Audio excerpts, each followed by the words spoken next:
সবাইকে শুভ সকাল। কেমন আছেন সবাই? সেই সাথে সবাইকে জানাচ্ছি সরস্বতী পূজার অনেক অনেক শুভেচ্ছা। কে কে সরস্বতী পূজার দিন একটা আগ্রহ নিয়ে সকালবেলা ঘুম থেকে উঠে স্নান দান করে রেডি হন, অঞ্জলি দেবো বলে অবশ্যই কমেন্ট করে জানাবে। আজ হচ্ছে সরস্বতী পূজা, যেটার জন্য হয়তো আমরা সারা বছরে বসে থাকি। আমরা ছোটবেলায় বলতে আমার কথা বলে, আমি যখন স্টুডেন্ট ছিলাম বা লেখাপড়া করতাম, এখন তো করি না, যাই হোক, তখন হচ্ছে আমাদের স্কুলে সরস্বতী পূজা করা হতো। সবাই মিলে এত আনন্দ করে সরস্বতী পূজা করতাম। তখনকার পূজার হিসেব অন্যরকম ছিল। এখনকার বাচ্চারা ওই সমস্ত কিছু বোঝেই না। এই যে দেখেন, একজনে স্নান দান করে রেডি হয়েছে, রেডি হয়ে গেলে হাই তুলতেছে, ঘুমিয়ে আসতেছে। আর আমরা অনেক সকালবেলা ঘুম থেকে উঠতাম, ফুল কুড়াতাম, মানে পূজার যে সমস্ত সামগ্রী ছিল, যেমন ফুল, তুলসী পাতা, তারপর হচ্ছে দূর্বা, এগুলো আমরাই আর কি সংগ্রহ করতাম। তো যাই হোক, এখনকার বাচ্চাদের মধ্যে ওই আগ্রহটা নেই। তো সরস্বতী পূজা হচ্ছে 2 দিন পড়েছে। গতকাল হচ্ছে গ্রামের বাড়িতে করছে, আর আজকে হচ্ছে ঢাকা করা হচ্ছে। তো আমরা যেহেতু এখানে থাকি, মানে শহরে থাকি, তো আমরা তো এখানকার নিয়মই করব। তো আজকে হচ্ছে আমাদের এখানে সরস্বতী পূজা। তো সবাই মিলে সকালবেলা উঠে স্নান দান করে সেজে গুজে রেডি হয়ে গেছি। এখন যাব হচ্ছে মন্দিরে সরস্বতী পূজার অঞ্জলি দিতে। আর সব থেকে মজার ব্যাপার হচ্ছে, আজকে সারামণি অঞ্জলি দিবে, ঈশান বাবু অঞ্জলি দিবে, তাই না? দিবা না? এটা বলতে হয় না। সরস্বতী ঠাকুরের অঞ্জলি দিলে তিনি তোমাকে বিদ্যা দান দেবে, তোমার জ্ঞান দিবে, জানো? অনেক লেখাপড়া করতে পারবা, বড় হইতে পারবা, ঠিক আছে? অঞ্জলি দিতে হয়, সারা মনে অঞ্জলি দিবে, তাই না? কেমন লাগতেছে ঈশান বাবু? তোমার কেমন লাগতেছে? মজা লাগতেছে। তো সবাই মিলে রেডি, শুধুমাত্র সারার বাবাই বাকি আছে। তো যাবো হচ্ছে বটতলা মন্দিরে, ওইখানে অঞ্জলি দেওয়ার ইচ্ছা আছে। এখন দেখি বাকিটা কি হয়। তো ঠিক আছে, যাবো সবাই মিলে মন্দিরে। সবাই রেডি থাকেন, আজকে দেখাবো সরস্বতী পূজার ব্লগ। ঈশান বাবু রেডি, ঈশান বাবুর মামা রেডি। ওই যে ঈশান বাবুর বোন এখানে বসে রয়েছে, দেখেন সুপার মধ্যে করে টিভি দেখতেছে। সবাই মিলে আমরা এখন যাব হচ্ছে সরস্বতী পূজা দেখতে এবং অঞ্জলি দিতে। কিন্তু সবার তেমন কোনো হেলদোল নাই। একজন দেখেন এই মাত্র পাঞ্জাবি পরতেছে। তুমি ডিলা কোম্পানি কোনোদিন আর টাইট হইলে না সারা জীবন। সবার পরে মানুষ বলে মেয়েদের নাকি রেডি হইতে সময় লাগে বেশি, মেয়েদের নাকি দেরি হয়। কিন্তু এই বাসাতে পুরাটাই উল্টা হয়। এই বাসাতে ছেলেদের রেডি হইতে দেরি হয়। যে দেখেন না কি বাপ ভঙ্গি করতেছে ক্যামেরার সামনে যায়। হ্যাঁ, বাপ ভঙ্গি করে লাভ নেই, বিয়ে করে আলাইছে, পুড়ে গেছে, দাড়ি সব পাইকে গেছে। আচ্ছা, বাপ দেয় কারে? দুজনে পাঞ্জাবি পরে রেডি। তোমাদের দুজনের জন্য একটা ম্যাচিং করা পাঞ্জাবি কিনতে হবে, বুঝছো? ম্যাচিং হয় না, ম্যাচিং হইলে আরো ভালো হইতো। না, পকেট নেই ঈশান। ঈশান মুখে হাত দেয় না। ঈশান বাবু রেডি অঞ্জলি দিতে। তো চলো যাই। মামাও যাইবো। লাগতেছে তোমার আজকে সরস্বতী পূজা করতে যাচ্ছ? ভালো লাগতেছে? খুশি লাগতেছে? দুষ্টামি করবা না তো? দুষ্টামি করবা? লুকিয়ে থাকবা? অঞ্জলি দিবা? প্রসাদ খাবা একা একা বসে বসে? ওকে। ঈশান বাবু অনেক লক্ষ্মী ছেলে। একা একা না, আমার সাথে নিজ হাতে খাবা, নিজ হাত দিয়ে খাবা। ওকে? আমিও খাবো। এই যে সারামণির মনটা একটু খারাপ মনে হইতেছে। সমস্যা নেই, ব্যাপার না। আগে অঞ্জলি দিয়ে নো, প্রসাদ খেয়ে নো, তারপরে কিনে দিও। কি একটা স্বভাব, বাইরে যাওয়ার কথা শুনলে আগে কিছু কিনে দিও। তো অনেক বুদ্ধি হয়ে গেছে। এখন আমরা কোথায় আসছি বলতো? আমরা একটা জায়গায় আছি যেখানে হচ্ছে ভয়ঙ্কর জায়গা। রেডি হয়ে গেছে।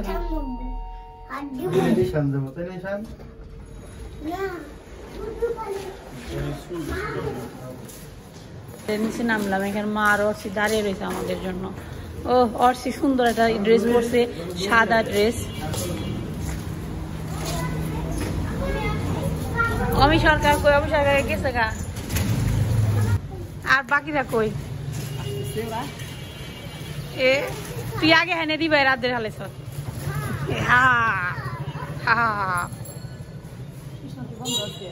না যাইব পরে।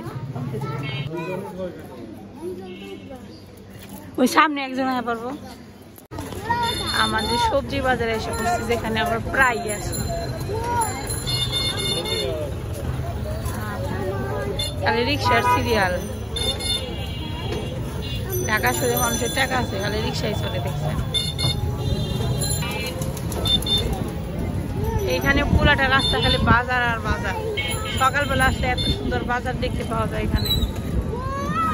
ওই যে দেখেন ওইটাও বাজার, ওই বাড়িতে সব কাঁচা বাজার, মাছের বাজার।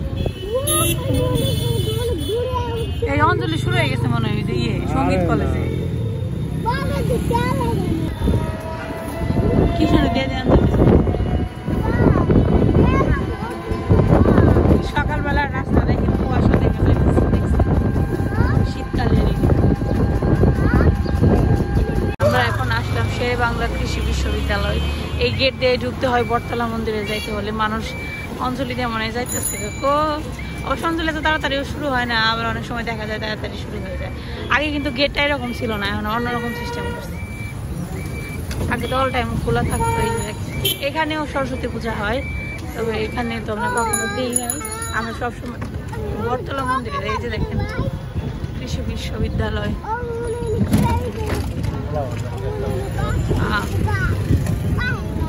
একটা সাদা কুকুর, একটা কালো কুকুর। সাদা কুকুর প্রথম দেখলাম, একবারে সাদা কুকুর, পুরোটাই সাদা। ফুটবল খেলতেছে, এরা অনেক মজাই কাটায়। ঈশান, এই যে আমরা এসে করছি মন্দিরের সামনে। গান ভিডিও করা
হ্যালো হ্যালো, শুধু ভক্তবৃন্দ আপনাদের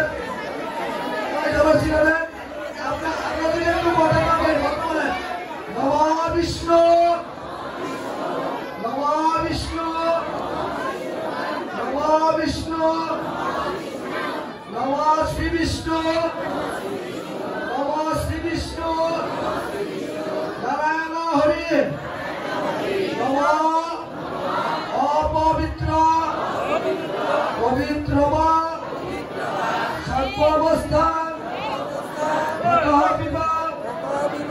ইয়স্মরেত পুণ্ডরীকাক্ষং সমাজ অভ্যন্তর সূচি নমসূচি নমসূচি নমসূচি সবাই হাতে ফুলবেল পাতা নেন। তো আমাদের পূজা করা শেষ বলতে অঞ্জলি দেওয়া শেষ। অঞ্জলি দেওয়ার পর প্রসাদ খাওয়ার জন্য উপরে উঠতে হয়। তো এত বেশি লোক সংখ্যা ছিল, প্রথমে যখন মন্দিরে আসছিলাম একদম অল্প সংখ্যক মানুষ ছিল, আস্তে আস্তে এত বেশি ভিড় হলো। অঞ্জলি দেওয়ার পরে যে উপরে উঠলাম, উঠে দেখি যে কোনো জায়গায় এক চুল পরিমাণ জায়গা নেই যেখানে বসে একটু প্রসাদ খাওয়া যাবে। তারপর এখানে সিঁড়ির যে কাছাকাছি আমি, মা, তারপরে সারার বাবা, অমি, সারা সবাই মিলে অনেকক্ষণ দাঁড়িয়েছিলাম। তো একবার খাওয়া শেষ হলে মানে এক বৈঠক শেষ হওয়ার পর আমরা এখন নিচে আসছি খাওয়ার জন্য। তো জায়গা পেলাম। তো প্রথমবার একটু বেশি ভিড় হয়, তারপরে আর তেমন একটা ভিড় হয় না।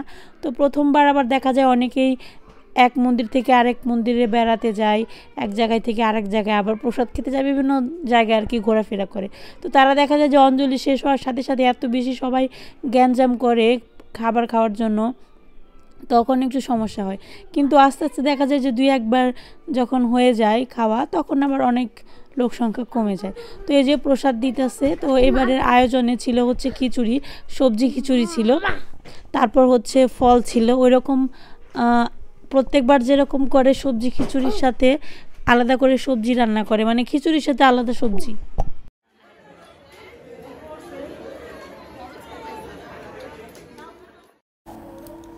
এরপর হচ্ছে খাওয়া দাওয়া করতেছি। তো কি খাওয়া দাওয়া করতেছি আপনাদের তো বলেইছি, খিচুড়ি।